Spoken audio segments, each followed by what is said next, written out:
for the future, it will be will have to plus first form of the verb.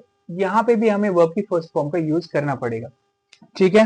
Will have to हम लोग वहां पे use करेंगे अगर हमें फ्यूचर में कोई सा भी काम मजबूरी से करना पड़ेगा, हम वो काम नहीं करना चाहते बट हमें वो काम मजबूरी से करना पड़ेगा, वहां पे हमें विल हैव टू का प्रयोग करना पड़ता है। क्लियर होगी चीजें। जैसे जितने भी हमारे डूअर्स है या सब्जेक्ट्स है, उन सब के साथ हमें विल हैव टू का यूज करना पड़ेगा। Just we have a subjects I, we, you, they, he, it, and Mr. Jack। ये वो सब्जेक्ट्स है जिनके साथ हम लोग इंग्लिश में बातें करते हैं। इन सब के साथ हमें विल हैव टू का यूज करना पड़ेगा, ठीक है। क्लियर हो गई चीजें यहाँ तक। सबसे पहली बात है कि यहाँ पे भी हमें वर्ब की फर्स्ट फॉर्म का प्रयोग करना पड़ेगा। इस कॉन्सेप्ट के साथ भी हमें वर्ब की फर्स्ट फॉर्म का यूज करना पड़ेगा। ये चीज तो मैंने आपको फर्स्ट चैप्टर में समझा दिया, फर्स्ट लेक्चर में समझा दिया। हैव टू जहां पे भी आएगा इसका मतलब क्या होता है, मजबूरी, कंपल्शन। तो वहां पे हैव टू जहां पे भी आएगा वहां पे होती है कंपल्शन, मजबूरी। और विल कहां पे हम लोग यूज करते हैं, फ्यूचर के लिए। तो अब आपको ये चीज समझ में आ गया, विल फ्यूचर के लिए, हैव टू मजबूरी के लिए। अगर आपको फ्यूचर की मजबूरी दिखानी पड़ेगी, फ्यूचर का कंपल्शन दिखाना पड़ेगा, वहां पे आप क्या यूज करोगे, विल हैव टू का यूज करो, ठीक है। जैसे आप लोग इंग्लिश में कहते हैं यार मेरे को जाना है, मुझे ये काम करना पड़ेगा, मुझे खाना बनाना पड़ेगा, मुझे उससे बात करनी पड़ेगी, मुझे यहाँ आना पड़ेगा। आप आना नहीं चाहते हो बट हो सकता है आपके डॉक्यूमेंट्स यहाँ पे होंगे, आपका कोई काम रहा होगा यहाँ पे, वहां पे आप यूज करोगे विल हैव टू। क्लियर होगी चीजें। Now first let us make the positive sentence. कोई सा भी काम जो आपको करना पड़ेगा फ्यूचर में, तो कैसे बनाओगे सेंटेंस,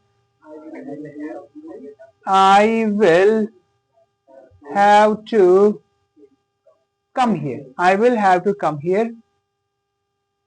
मुझे यहाँ आना पड़ेगा। I will have to come here। मुझे यहाँ आना पड़ेगा। जैसे आप नहीं आना चाहते हो बट आपके कुछ काम रहे हुए यहाँ पे, अच्छा मुझे मार्केट जाना पड़ेगा,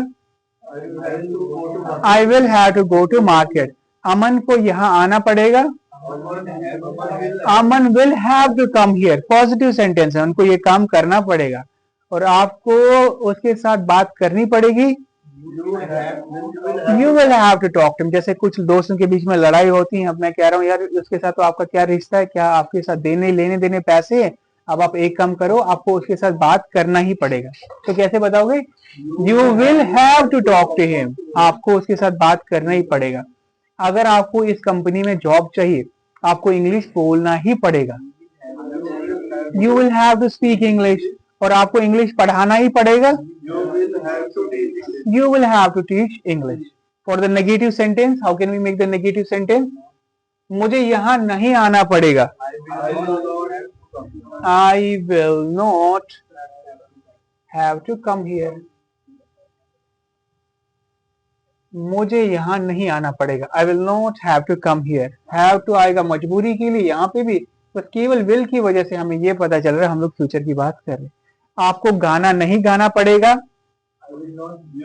you will not have to sing a song. आपको इंग्लिश नहीं पढ़ाना पड़ेगा, you will not have to teach English. Aman को खाना नहीं बनाना पड़ेगा, Aman will not have to cook food. आपको नहीं नाचना पड़ेगा, you will not have to dance. जैसे हम पार्टी में जाते हैं, आप मना करें आने के लिए कि वहां पे नाचना पड़ेगा, दोस्त की शादी है, मैं क्या ऐसा कुछ नहीं है, आपको नहीं नहाना पड़ेगा, नहीं नाचना पड़ेगा, you will not have to dance. Clear होगी चीजें। चलो पहले पॉजिटिव सेंटेंस बनाएंगे, फिर नेगेटिव सेंटेंस बनाएंगे, then after that we make the rest of the sentence. Make the positive sentence, speak English. I will first positive sentence on speak English. I will have to speak English. We will have to speak English. You will have to speak English. They will have to speak English. He will have to speak English. She will have to speak English. Mr. Jack will have to speak English. Negative sentence. We will not have to speak English. You will not have to speak English. They will not have to speak English. He will not have to speak English. She will not have to speak English. Mr. Jack will not have to speak English. Then how can we make the question of sentence, or how can we ask a question? How can we ask a question to any one person? क्या तुम्हें यहाँ आना पड़ेगा? Yeah, for the future, will you? Then for the compulsion, have to. आने को English में कम कहते हैं, यहाँ को यहाँ हियर कहते हैं. Will you have to come here? क्या आपको यहाँ आना पड़ेगा? क्लियर होगी चीजें? Will फ्यूचर के लिए have to, मजबूरी के लिए आने को कम कहते हैं. Will you have to come here? क्या आपको इंग्लिश बोलना पड़ेगा? Will you have to speak English? क्या आपको नाचना पड़ेगा? Will you have to dance? क्या आपको लड़ाई करनी पड़ेगी? Will you have to fight? Then after that, how can we make the question negative sentence? Will you not have to come here? Yeah, will you not have to come here?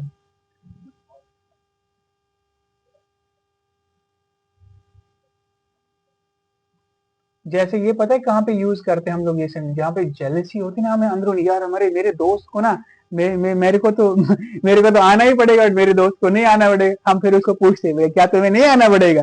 मेरे को तो आना पड़ेगा, है ना, jealousy दिखाने के लिए. क्या तुम्हें इंग्लिश नहीं बोलना पड़ेगा?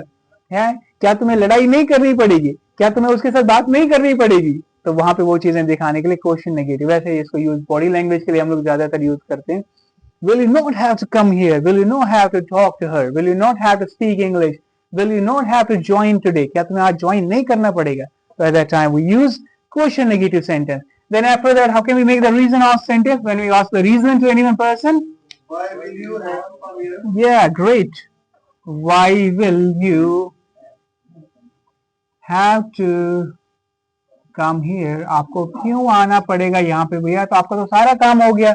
आपको क्यों आना पड़ेगा यहाँ पे, है ना? आपको क्यों खाना बनाना पड़ेगा जबकि हम लोगों ने खाना बना के रखा है? आपको क्यों वहां जाना पड़ेगा? And what will be the for the reason negative sentence? Why will you not have to come here? आपको क्यों नहीं आना पड़ेगा? जब हमें आना पड़ेगा भैया आप भी आ जाओ. आपको क्यों नहीं आना पड़ेगा? आपको खाना क्यों नहीं बनाना पड़ेगा? आपको क्यों नहीं लड़ाई करनी पड़ेगी? क्लियर हो गई चीजें? Let us move towards this thing. What will be the short form of will not? Will not? It's won't. Yes. I won't have to play cricket. Clear हो गई चीजें? Will not को short form है, won't पढ़ते. I won't have to play cricket. आप लोग क्या पढ़ते हैं इसको? हाँ? अभी देखिए इसको. Will not is equal to won't. I won't have to play cricket. Wouldn't. Wouldn't. Wouldn't. Won't. Will not is won't. I won't have to play cricket. I won't have to come here. Can I try to use the short forms in spoken English? Have not is haven't. Hasn't. Hasn't. I have taught you in the concept. से do not के साथ मैंने आपको पढ़ा दिया. Don't कैसे लगते हैं? Doesn't कैसे लगते हैं? These are the short forms. In the spoken English, we should use these words. I will teach you these words, short forms. Clear होगी चीजें? सबको समझ में आ गया? And use the short forms. और यहाँ पे कैसे यूज करोगे शॉर्ट फॉर्म? जो मैंने आपको लास्ट लेक्चर में समझा दिया वैसे उसको बना देना. अगर शॉर्ट फॉर्म में बनाना होगा उसको, और इसको कैसे बनाओगे? Won't you have? Yeah, won't you have to come here? It looks good when you use the short forms of the verbs. It looks attractive. It looks good. Just try to use these words. I won't have to come here. Will you have to come here? Won't you have to come here? Then it will make a good impression on another person when you use the short form of the verbs. Clear? Is everything clear to you now? Well, I have taught you all the three concepts: present compulsion, past and future compulsion. I hope you understand each and everything, how to use them in a spoken English. Okay guys, in the next lecture I will teach you something new.